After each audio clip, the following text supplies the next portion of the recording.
முகநூல் ரசிகர்களுக்கு என்னுடைய அன்பான வணக்கங்கள். சித்ரா லட்சுமணன் என்ற பெயரிலும் சோஷியல் டாக்கீஸ் என்ற பெயரிலும் முகநூல் பக்கங்கள் மிகச் சிறப்பாக செயல்பட்டு கொண்டிருப்பதை நீங்கள் அறிவீர்கள். அதே வரிசையில் இப்போ சாய் வித் சித்ரா என்ற பெயரிலே ஒரு முகநூல் பக்கம் துவங்கப்பட்டிருக்கிறது. சாய் வித் சித்ரா நிகழ்ச்சியில் இடம்பெறுகின்ற எல்லா நேர்காணல்களும் இனி சாய் வித் சித்ரா முகநூல் பக்கத்தில் தான் இடம்பெறும் என்பதை உங்களுக்கு அன்போடு தெரிவித்துக் கொள்ள விரும்புகிறேன்.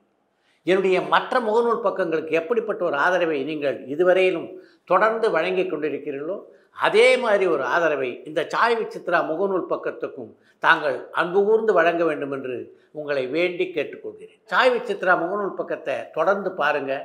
பார்த்துட்டு நிகழ்ச்சியை பற்றிய உங்களுடைய கமெண்ட்டுகளை பதிவு செய்யுங்கள். அதே மாதிரி அந்த பக்கத்தை லைக் பண்ண தவறாதீங்க. நன்றி, வணக்கம். டூரிங் டாக்கீஸ் ரசிகர்களுக்கு வணக்கம். வாங்க லென்ஸ் நிகழ்ச்சிக்கு போகலாம்.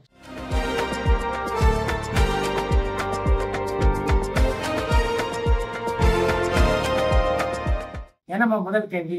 சார், 83 திரைப்படம் தான் இது வரைக்கும் எடுக்கப்பட்டதுலேயே மிக சிறந்த விளையாட்டு திரைப்படம்னு நான் நினைக்கிறேன். ஆனால் அந்த திரைப்படம் பாக்ஸ் ஆஃபீஸில் வெற்றி பெறலை. இதுக்கான காரணம் என்னன்னு நியூசிலாந்துலேருந்து சந்தோஷ் கேட்டிருக்காங்க. 83 திரைப்படம் சிறந்த விளையாட்டு படமாக இருந்தாலும் சரியான திரைக்கதை அதை அமைக்கப்படல. ரசிகர்களை பொறுத்த வரைக்கும் படத்திலேயே திரைக்கதை அவர்கள் ஈர்த்தால்தானே படம் பார்த்து வருவாங்க. அதன் காரணமாக தான் அந்த படம் பெரிய வெற்றி படமாக அமையும். கடைசி விவசாயி திரைப்படத்துக்கு பிறகு இயக்குனர் எம் மணிகண்டனுடைய எந்த அப்டேட்டும் அந்த மாதிரி தெரியலையே. அவரை பற்றின அப்டேட் இருந்தால் ஷேர் பண்ண முடியுமான்னு மதுரையிலிருந்து பிரபு கேட்டிருக்காங்க. கடைசி விவசாய படத்தினுடைய இயக்குனரான மணிகண்டனுடைய இயக்கத்திலே அடுத்து விஜய் சேதுபதி தான் நடிப்பதாக இருந்தது. இப்ப தொடர்ந்து விஜய் சேதுபதி வெவ்வேறு படங்களை நடித்துக் கொண்டிருப்பதால்தான் அந்த படத்திலே படப்பிடிப்பு தொடங்கப்படலை. இப்போதைக்கு விஜய் சேதுபதி இணைந்து மணிகண்டன் ஒரு திரைப்படத்தை பணியாற்றுவதற்கான வாய்ப்பும் எனக்கு இருப்பதாக தெரியும். கில் திரைப்படத்தினுடைய ரீமேக்ல நடிகர் துருவ் விக்ரம் நடிக்கிறாரான்னு திருச்சியிலிருந்து மனோஜ் கேட்டிருக்காங்க. கில் படத்தினுடைய ரீமேக்ல துருவ் விக்ரம் நடிக்க வைப்பதற்கான பேச்சுவார்த்தைகள் நடைபெற்றுக் கொண்டிருக்கின்றன. ஆனா இன்னும் அது இறுதி கட்டத்தை எட்டுவதாக தெரியல. யூடியூபர் கோபி சுதாகர் கிரவுட் ஃபண்டிங்ல பண்ண திரைப்படத்துக்கான அப்டேட் பிப்ரவரி மாதமே வெளிவரும்னு சொன்னாங்க. ஆனா அந்த படத்தை பத்தி இது வரைக்கும் எந்த அப்டேட்டும் வரல. அந்த படம் என்ன ஆச்சுன்னு பெல்ஜியம்ல இருந்து ஹரிகுமார் லட்சுமணன் கேட்டிருக்காங்க. நிச்சயம் இந்த ஆண்டு ஆகஸ்ட் மாதத்துக்குள்ளாக கோபி சுதாகரும் அந்த படத்தை வெளியிட்டு விடுவார்கள் அப்படின்னு நான் நம்புறேன். நடிகர் சிம்புவோட சேர்ந்து நடிக்கிறதா நடிகர் சந்தானம் எடுத்த முடிவு சரியான முடிவான திருநெல்வேலியிலிருந்து கோபால் கேட்டிருக்காங்க. இப்போது சந்தானம் படத்துக்கு கிடைத்துக் கொண்டிருக்கிற வரவேற்பினை பார்க்கும்போது சிம்புவோடு இணைந்து நடிக்க ஒப்புக்கொண்டது சரியான முடிவு அப்படின்னு தான் எனக்கு தோணுது. இயக்குனர் தசரதன் இப்போ என்ன பண்ணிட்டு இருக்காருன்னு தருமபுரியிலிருந்து ராஜா கேட்டிருக்காங்க. டிகேஎஸ் நாடகத்தோடு கமலாசனோடு சேர்ந்து நடிப்பு பயிற்சி பெற்ற இயக்குனர் தசரதன் இப்போது நம்மிடையே இல்லை. சூப்பர் ஸ்டார் ரஜினிகாந்த் சாருடைய பாணியில இளம் இயக்குநர்கள் எல்லாம் கூப்பிட்டு நடிகர் தனுஷ் பாராட்டிட்டு வர அந்த வழக்கத்தை பத்தின உங்களுடைய கருத்து என்னன்னு சென்னையிலிருந்து திருமால் கேட்டிருக்காங்க. சூப்பர் ஸ்டார் சேர்ந்து பல நல்ல விஷயங்களை தனுஷ் எடுத்துக் கொண்டிருக்கிறார். அதில் ஒரு விஷயமா தான் இதையும் நான் பார்க்கிறேன். இப்போது இளம் இயக்குநர்களை அழைத்து பாராட்டுவதோடு மட்டும் இல்லாம தன்னுடன் இணைந்து பணியாற்றுகின்ற வாய்ப்பினையும் அப்படிப்பட்ட இளம் இயக்குநர்களுக்கு இன்றைக்கு தந்து கொண்டிருக்கின்ற ஒரு நடிகராகத்தான் தனுஷை பார்க்கிறேன். சன் டிவில ஞாயிறு மாலைகள்ல ஒளிபரப்பாகிற திரைப்படங்கள்லயே சூப்பர் ஸ்டார் ரஜினிகாந்த் சார் நடிச்ச முத்து திரைப்படம் தான் முதலிடத்துல இருக்குன்னு வர செய்திகள்லாம் உண்மையானு பாலக்கோட்ல இருந்து சங்கர் கேட்டிருக்காங்க. முத்து படத்தை பற்றியும் அந்த படம் எப்படிப்பட்ட வரவேற்பை பெற்றது அப்படின்றத பற்றி உங்களுக்கு நல்லா தெரியும். அதனால சன் டிவியும் அந்த படம் மிகப்பெரிய சாதனையை செய்திருக்க வாய்ப்பு இருக்கு அப்படின்னு தான் நான் நினைக்கிறேன். சார், போன வாரம் வெளிவந்த திரைப்படங்கள்ல வெற்றி பெற்ற படம் எதுன்னு சென்னையிலிருந்து சாம் கேட்டிருக்காங்க. சென்ற வாரம் வெளியான படங்கள்ல சந்தானத்தினுடைய டிடி நெக்ஸ்ட் லெவல், சூரியனுடைய மாமன் ஆகிய 2 படங்களுக்குமே ஓரளவுக்கு ரசிகர்கள் மத்தியிலே வரவேற்பு கிடைத்துக் கொண்டுதான் இருக்கிறது. அப்படின்னாலும் மிகப்பெரிய வெற்றி போட்ட இந்த 2 படங்களுமே தொடரவில்லை அப்படின்றதுதான் உண்மை. வீரதீர சூரன் திரைப்படத்தினுடைய கதைக்களம் மதுரையில நடக்கிற மாதிரியான ஒரு கதைக்களம். ஆனா அந்த படத்துல நடிச்ச யாருமே ப்ராப்பரான மதுரை வழக்குல பேசல. படத்தினுடைய இயக்குனர் மதுரைக்காரர்னு சொல்லியும் அவரும் இதுக்கான முயற்சி எதுவும் எடுக்காததுக்கான காரணம் என்னன்னு யாழ்ப்பாணத்துல ஜானி கேட்டிருக்காங்க. சில படங்களுடைய வெற்றிக்கு அந்த வட்டார வழக்கு மொழி இருக்க அதுவே கூட தடையாக அமைந்து வருகிறது. அதன் காரணமாக கூட மதுரை பாஷையை பேசுவதை அந்த இயக்குனர் தவிர்த்திருக்கலாமோ என்று.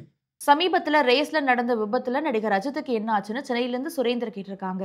சமீபத்தில் ரேஸில் ஏற்பட்ட விபத்தால் அஜித்துக்கு எந்த பிரச்சனையும் இல்லை, அவர் நலமுடன் இருக்கிறார். தனி ஒருவன் பார்ட் 2 திரைப்படம் எப்ப ஆரம்பிக்கும்னு புளியந்தோப்புல இருந்து பிரபாகரன் கேட்டிருக்காங்க. தனி ஒருவன் அற்புதமான கதை. அந்த படத்திலேயே படப்பிடிப்பு எப்போது தொடங்க போகிறது என்பதை பற்றி விரைவிலேயே நான் அறிவிக்கிறேன் அப்படின்னு அர்ச்சனா கல்பாத்தி சொல்லியிருந்தாலும் இப்போதைக்கு அந்த படத்திலேயே படப்பிடிப்பு தொடங்குவதற்கான வாய்ப்புகள் இருப்பதாக எனக்கு தெரியல.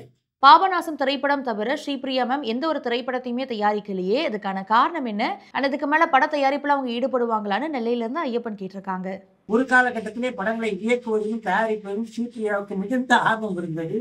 இப்போது அந்த ஆர்வம் ஸ்ரீபிரியாவுக்கு இருப்பதாக தெரியல. அதன் காரணமாகத்தான் பாபநாசம் 2 உட்பட எந்த படத்தையுமே அவர் தயாரிக்கவும் இல்லை, இயக்கவும் இல்லை. நடிகர் பிரதீப் ரங்கநாதனுடைய லவ் இன்சூரன்ஸ் கம்பெனி திரைப்படம் எப்போ வெளியாக இருக்குன்னு கோயம்புத்தூர்ல இருந்து கதிர் கேட்டிருக்காங்க. விஜயசிவன் இயக்கத்திலே பிரதீப் ரங்கநாதன் நடித்துள்ள லவ் இன்சூரன்ஸ் கம்பெனி திரைப்படம் வரும் செப்டம்பர் மாதம் 18ஆம் தேதி அன்று வெளியாக இருக்கு. நடிகர் விஜய் தேர்தலில் வேட்பாளரா போட்டியிடுவாரான்னு அம்பத்தூர்ல இருந்து சங்கர் கேட்டிருக்காங்க. வரும் 2026 தேர்தலிலே நிச்சயமாக விஜய் ஒரு போட்டியாளராக களம் இறங்குவார். இயக்குனர் இமயம் பாரதிராஜா சார் இப்போ என்ன பண்ணிட்டு இருக்காரு, அவரை மீண்டும் திரைப்படங்கள்ல பார்க்க முடியுமான்னு சிங்கப்பூர்ல இருந்து மணி கேட்டிருக்காங்க. பாரதிராஜா இப்போது மலேசியாவிலே ஓய்வெடுத்துக் கொண்டிருக்கிறார். அவருடைய உடல் நலம் நன்றாகவே இருக்கிறது. சூப்பர் ஸ்டார் ரஜினிகாந்த் சார் நடிச்சிட்டு இருக்க கூலி அண்ட் ஜெயிலர் பார்ட் 2 ஆகிய திரைப்படங்கள் இந்த ஆண்டு வெளிவரத்துக்கான வாய்ப்புகள் இருக்கான்னு குவைத்ல இருந்து அமிர்தேஸ்வரன் கேட்டிருக்காங்க. லோகேஷ் கனகராஜ் இயக்கத்திலே ரஜினி நடித்துள்ள கூலி திரைப்படம் இந்த வருடம் ஆகஸ்ட் மாதம் 14ஆம் தேதி அன்று வெளியாக இருக்கிறது.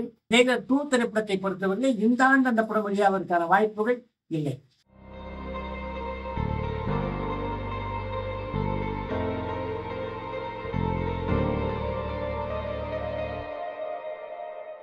பிதாமகன் திரைப்படத்துல நடிகை சிம்ரன் ஆடின அந்த ஃபியூஷன் பாடல் எல்லாமே எம்எஸ்வி ஐயாவுடையது. அதுக்காக எம்எஸ்வி ஐயா கிட்ட இருந்து இளையராஜா சாரோ அல்லது இயக்குனர் பாலா சாரோ பெர்மிஷன் வாங்கினாங்களான்னு சேலம்ல இருந்து அன்பு கேட்டிருக்காங்க.